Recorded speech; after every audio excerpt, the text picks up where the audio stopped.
Good morning, good morning. If you're a guest this morning, my name is David. I'm going to put my phone over here. I'm one of the pastors here at Palm Vista, and it's a joy to welcome you. It's a joy to preach God's Word this morning. If you don't have a Bible, take a look at the pew in front of you. There should be a Bible there. Pull it out.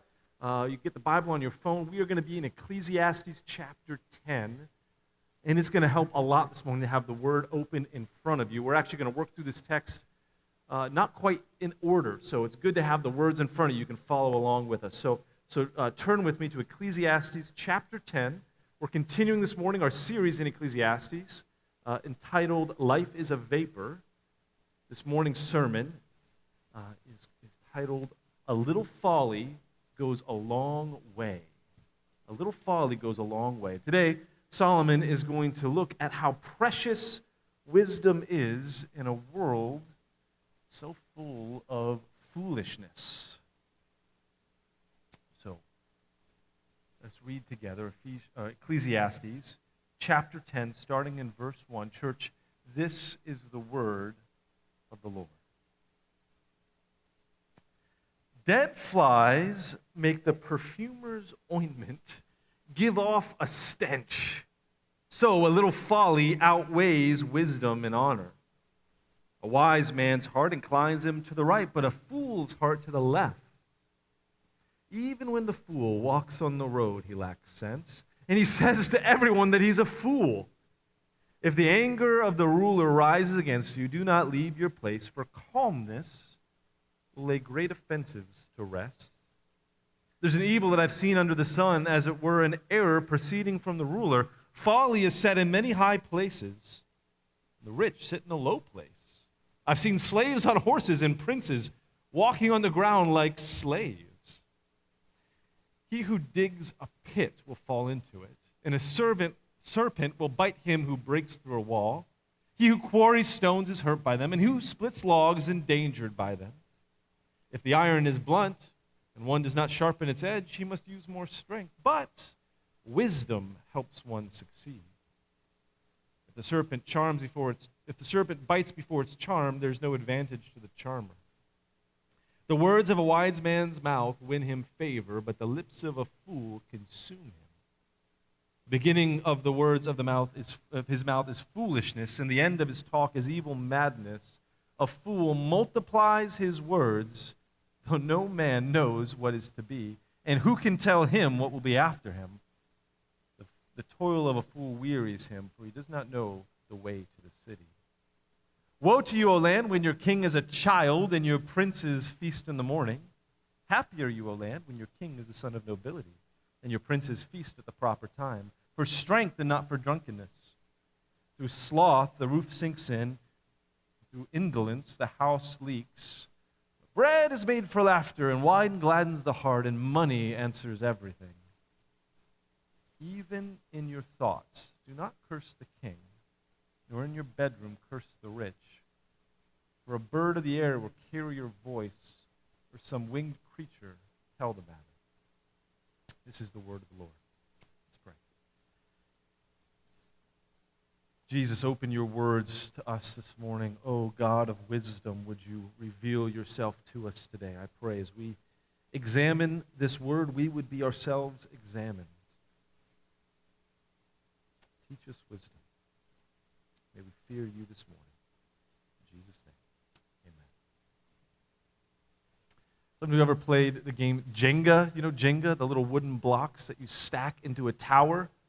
You play it, maybe a family gathering, and you're sitting there, and you're very, very careful, right? You guys know how to do this, right? You tap on the block and try to see which one is loose, and then you carefully take it out and lay it on top. But I don't know if you've ever been playing Jenga, and you're being so careful and wise, and you're moving just the right piece, and just as you're about to place your block, like your nephew comes up and bumps the table, and all comes toppling down, and it's your turn, so you lose the game, but it's not my fault.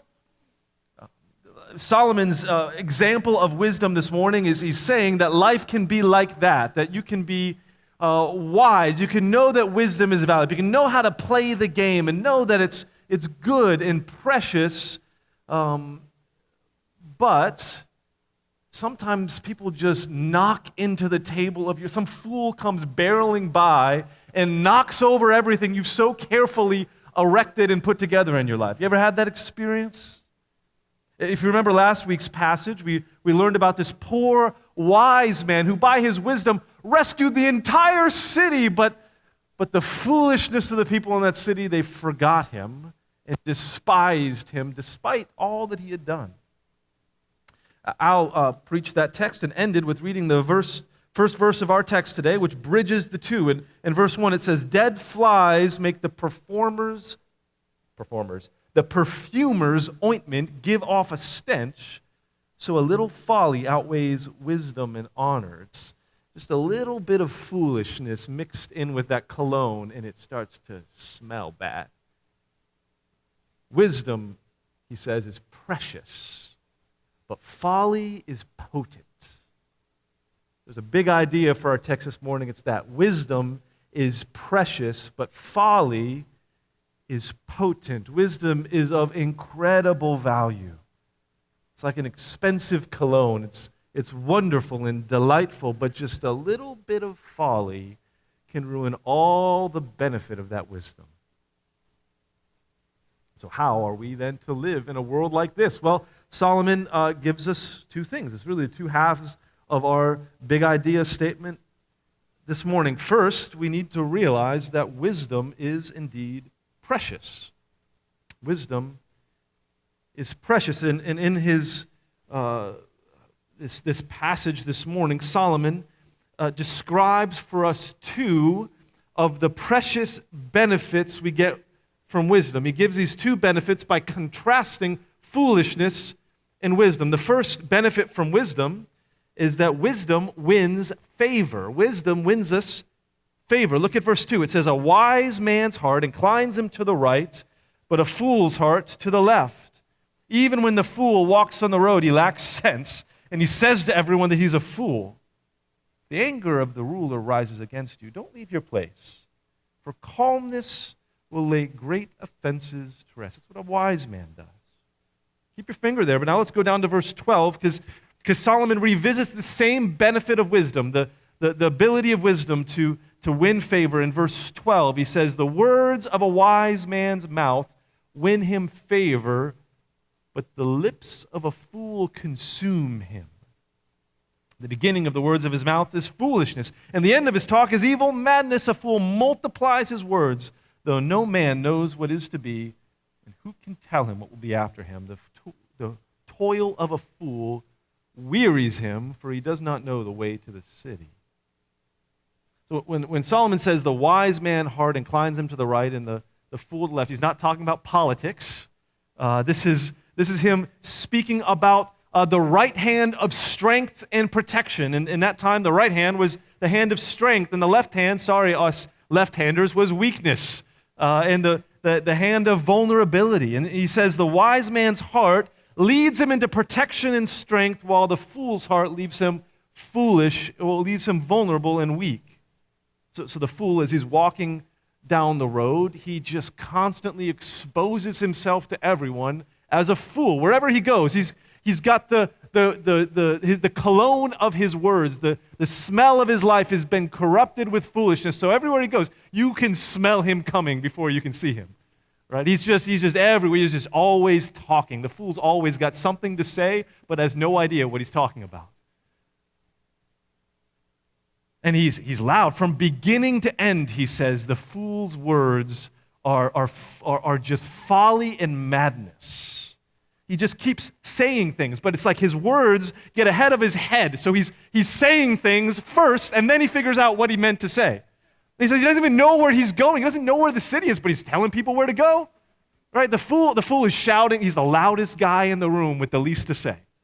Right? He's always talking, always has something, always saying what's on his mind. I'm just going to tell it like it is, but he has no idea what he's talking about.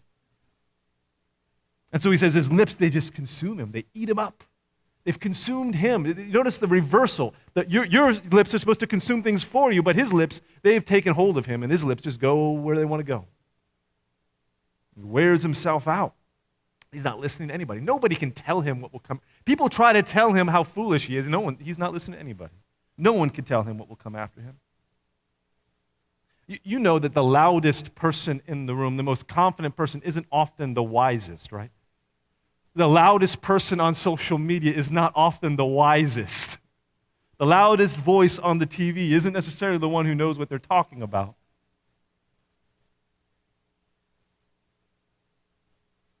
The wise person's words aren't like that.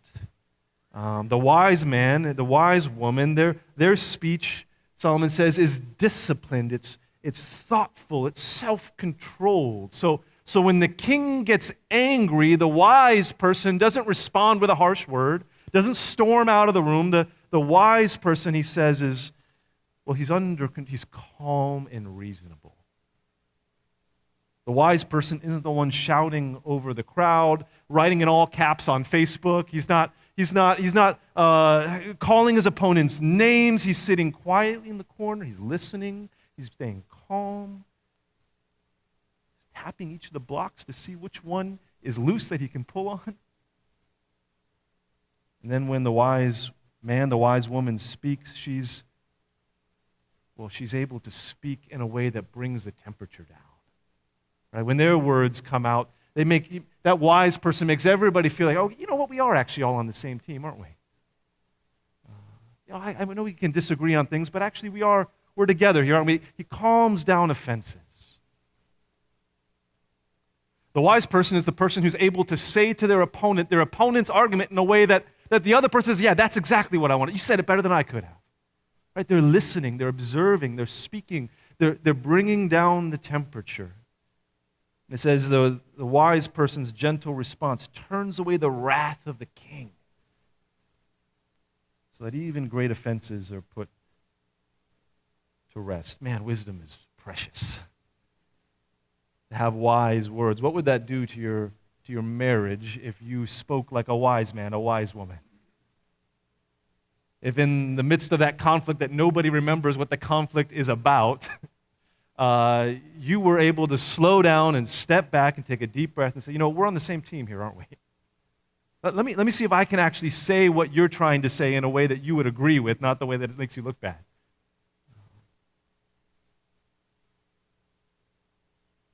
We need wise men and women here at Palm Vista. If we're going to build a church that reflects the diversity of our city, a church that reflects the diversity of God's kingdom and age and demographics and race and generations and nations, then we need men and women who can be calm and reasonable even in very important, very difficult discussions, right? We need to be able to listen to each other, not be shouting over each other, but trying to actually understand. Isn't this what our culture longs for but has no capacity to find? I mean, we want diversity, we want unity, but we just keep shouting at each other. We need wisdom. And it's precious. The other thing that he says wisdom brings is success. Success. Wisdom brings favor to those who have it, but it also brings success. Look in verse 8 of our text. He gives all of these examples. He who digs a pit will fall into it, and a serpent will bite him who breaks through a wall. He who quarries stones is hurt by them. He who splits logs is endangered by them. If the iron is blunt, and one doesn't sharpen the edge, he must use more strength, but wisdom helps one to succeed. The serpent bites before it's charmed. There's no advantage to the charmer. These verses are like, that OSHA training video they show you at the beginning of any new job? Right? I use the examples of all the stupid things that people have done in the past that you shouldn't do until you find something new to do that's going to mess up, going to go on the video next time. He's showing all the things that happen to the fool who they rush through their work without engaging their mind. They're just going through their day. They clocked in, they punched in physically at the office, but their mind is still back in bed at home, right? They're there, they're going through the motions, but they're not engaged. They're not actually physically, emotionally there. So a hunter, he digs a pit to catch an animal, he covers it with camouflage, but then forgets to mark it, so he falls into the very pit that he dug for the animal. That goes on the video. Right? There's a construction worker who's knocking a hole in a wall, but he's like playing Candy Crush on his phone with the other hand. So he doesn't even realize he sticks his hand into a snake's nest and he gets bit. There's a stonemason who's quarrying stone, but he's, listening to a podcast in his headphones, and he doesn't hear the stone rolling towards him until he gets crushed.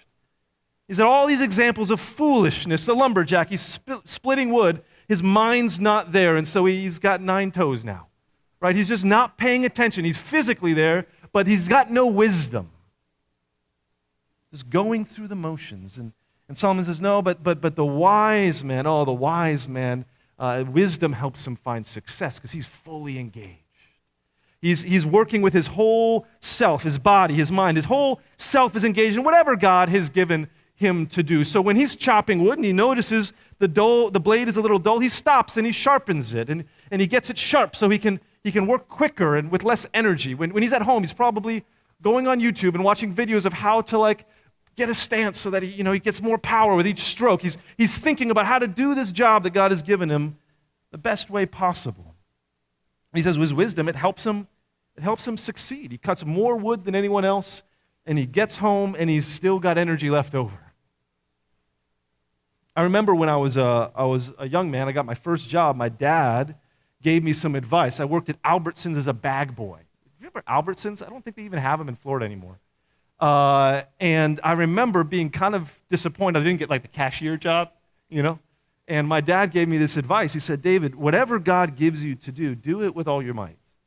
So maybe you think this job is beneath you and you deserve to be running all of the Albertsons in the region as a 14-year-old boy.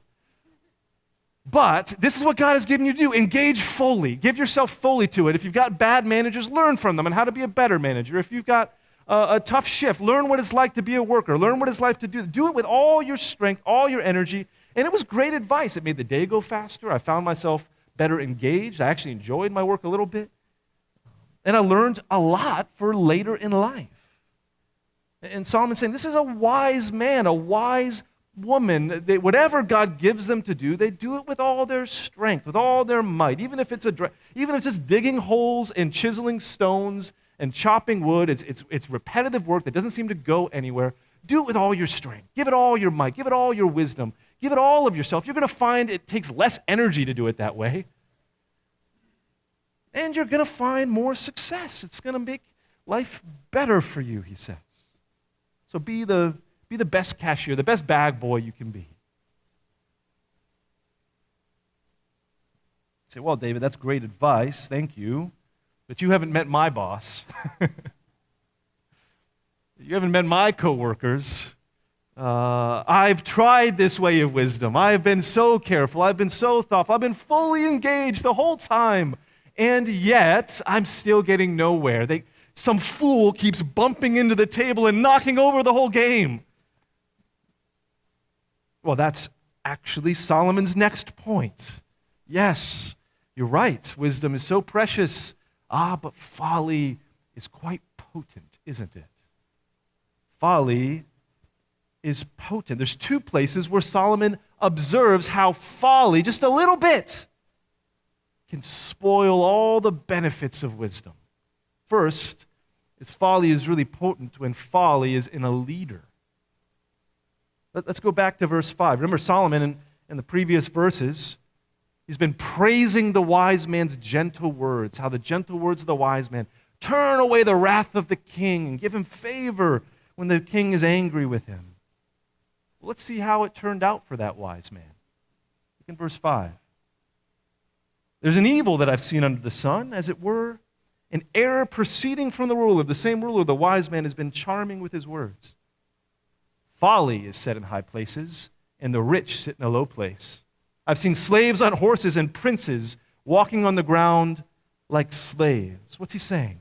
He's saying you can be the perfectly wise, careful person with your words. You navigate conflict like a pro. You do all the things, right? You say back exactly, you mirror the person's argument and you show them, I understand you, I'm listening. You do it all by the book. But when the leader's a fool, you can't do anything about it. They can just flip the whole table upside down. Right? In the king's house, he makes the rules. He calls the losers who the losers are. And so he can say the loser's the winner and the winner's the loser. He can say, well, yeah, I mean, I know that's wise, but I'm going to put the slaves on the horses and make the princes walk in the dirt.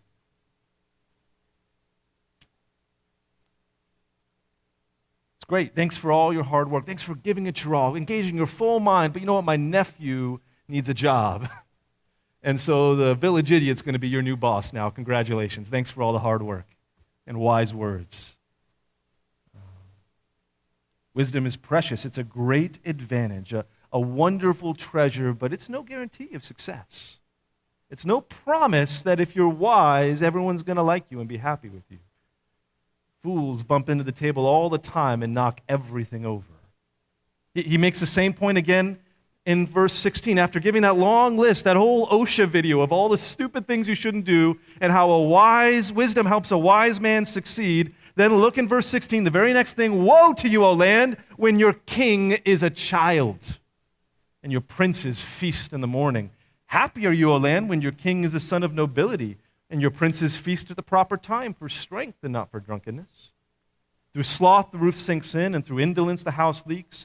Bread is made for laughter, and wine gladdens life, and money answers everything. See, normal people, regular people know that if you don't do maintenance on your house, if you don't put air in the tires of your bike, if you don't fix your car and put oil in it or whatever things you do to a car, it's going to break eventually, and you're going to be out of luck. You're going to suffer if you're a fool and you don't take care of the things that God has given you. Not the king. See, the king, if he acts like a child, if he spends all day drinking and spending away the money of the kingdom, he doesn't suffer. You do. If the king doesn't do well, it says not woe to the king, it says woe to the land when the king acts like a child. The land is the one who suffers. The people suffer when their leaders are fools. He's going to keep on singing. He's going to keep on eating and stuffing himself with food and singing, bread is for laughter, wine is for life, and money answers everything. Thanks for the money, kingdom. Good luck with the pothole that I'm not going to fix.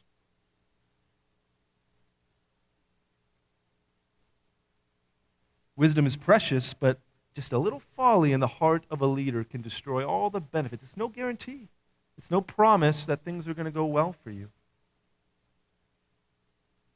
And then Solomon ends with one more observation about how a little folly can destroy the preciousness, the precious ointment of wisdom. It's not in the heart of the leader. He said also, folly can destroy everything if just a little bit of it gets into you. Just a little bit into you. Look in verse 20. He goes on, he says, then even in your thoughts, don't curse the king. Nor in your bedroom curse the rich. It's a little folly, just a little bit. And so wise with your words when you're around the king, when you're with other people, but then just a little folly gets in there. For a bird of the air will carry your voice, or some winged creature will tell the matter. Just a little folly, and you could screw up all of the good things you've built for yourself. He's not concerned, Solomon, about mind-reading birds hiding out in your bedroom window. I mean, maybe if you knew about AI and smartphones, he might be concerned about that. He's describing how just a little bit, you just go home and I just need to vent about my boss just a little bit. Just listen, all right? You go out with your friends and you have drinks. Just a vent for a little bit about that friend of yours that we all have a problem with. And you think it's going to stay there, but you never know how word travels. You never know who says what to who. And you never know how you're going to tell on yourself with your face the next time you see them. You have a way of tattling on yourself when your heart has a little folly in it, don't you? Said your hidden feelings, they're going to make their way out. Oh, and when that gets back to that powerful king, you're not going to have time to charm him with your words. That snake's going to bite. Just a little folly can destroy everything. The whole tower comes toppling down. What's Solomon's point? Wisdom is so precious. It's worth pursuing. It's worth having, but if you're pursuing wisdom for the favor and the success that you can get from it under the sun in this life, it's a lost cause. It's so fragile to just a little bit of folly in the king, just a little bit of folly in your life, in your heart, and all of the things you've so carefully built in this life can come toppling down. There's folly in every king. There's folly in every boss, and every leader, and every spouse, and every one of you, you've got folly in your heart. And so if all you're pursuing wisdom for is what can get you in this life, it's a lost cause. It just takes a little drop to ruin the ointment. If you want the benefits of wisdom to last, you need a different game to play. This one's not going to work. And that's how Solomon ends the passage, but it's not how Ecclesiastes ends, and it's not how the Bible ends. See, Solomon, he's taking the perspective of someone who's living just for this life, but when he gets to the end of Ecclesiastes, just a couple chapters, we're almost there, He's going to turn our eyes from the kings of this life that are full of folly in their hearts and show us the king that really matters at the end of our lives, the king who has no folly in his heart. And he's going to point us to that king and say, there is a better king, the king over all kings, the eternal, incorruptible God whose wisdom is pure and free of folly. That problem is actually solved by the king that ultimately we're going to stand before. But here's the thing. When we stand before that king, Solomon says there's going to be a judgment day, and the folly that's in your heart still is a problem. See, just one dead fly of folly in the ointment of your heart, and that's going to be revealed before the king. When you stand before him on that day, the stink, even of your good works, will come to his nostrils as a stench because of the dead flies of folly that are in your heart. And that is a much bigger problem than the things of this life not working out the way you want. Every time you've cursed the King of Kings, every time you've grumbled about his design for your life, he's saying that a little bird's going to tell that to God. He's heard it already. And you're going to stand before him. And when you stand before him, your gentle words, your careful you're not going to charm this snake. You're not going to be able to charm him out of snapping at you because of your folly and your foolish words. Your good works aren't going to help you when you stand before that king. You need something transformative. The righteousness you've got, the wisdom you've got is not enough. It stinks. You need a new wisdom. You need a new heart that isn't corrupted by these dead flies of folly. That's where Ecclesiastes ends, but that's not where the Bible ends, is it? Because then we understand in the New Testament that God has given us an answer to that very problem in the person of Jesus. You see, our king, this king over all kings, isn't like the kings of this world. He's not a selfish, self-indulgent king who's quick to anger. This is a lowly, generous, patient king who's slow to anger and abounding in steadfast love. And this king, this God, this Jesus, instead of pouring his wrath out upon us for our wickedness, came himself in the body of a child. And this child king didn't live like the kings of this earth who lived selfishly. He laid his life out in perfect wisdom, perfect generosity. There wasn't a single fly of foolishness in the righteousness of Jesus. He lived his life perfectly, no folly, in the ointment of his wisdom. Jesus, he didn't come to feast and drink and please himself. He came as a servant. He gave his body to be broken for sinners. He gave his blood to be poured out as wine for those who don't deserve it. And Jesus, when he spoke with perfect wisdom, he responded with gentleness and peace. When the rulers of his world misunderstood him, when the rulers of his world falsely accused him, when they beat him, when they whipped him, when they stripped him naked, when they mocked him, when they hung him on a cross, he remained silent and peaceful and spoke words of wisdom. But his words of wisdom weren't to turn the wrath of the king away from himself onto someone else. He spoke words of wisdom to turn the wrath of the king off of you and onto himself. He hung on the cross. He said, Father, forgive them. They know not what they do. That was the words of the wise child king, turning the wrath from you onto himself.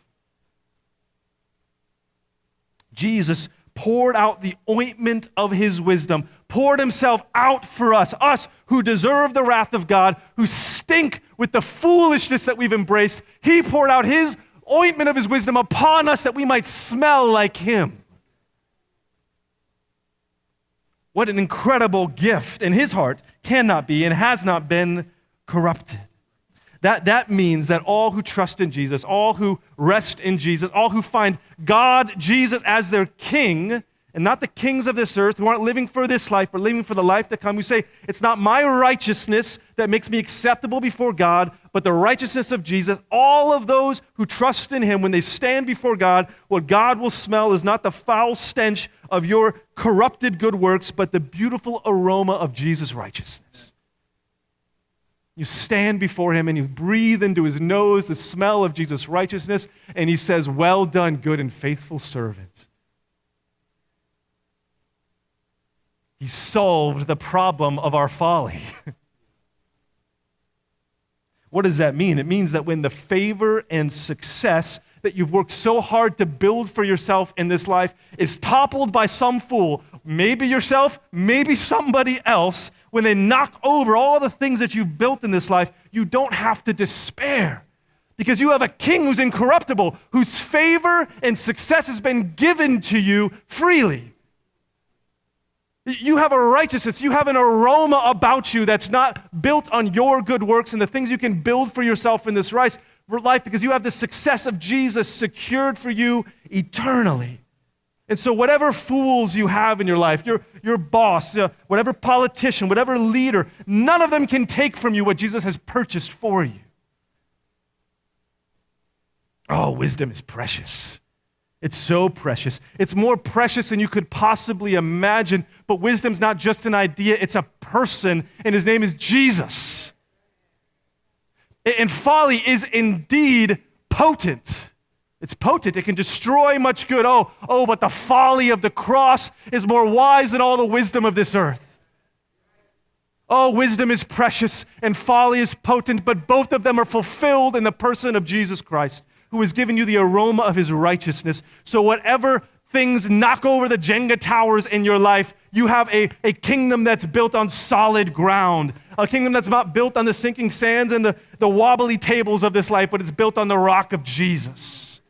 And so we can walk through all the trials, we can walk through all the troubles, we can face all the corruptible kings in our lives, and we can do it with confidence and calmness because we have a king who has loved us eternally. Wisdom is precious and folly is potent, and we have both in the person of Jesus Christ.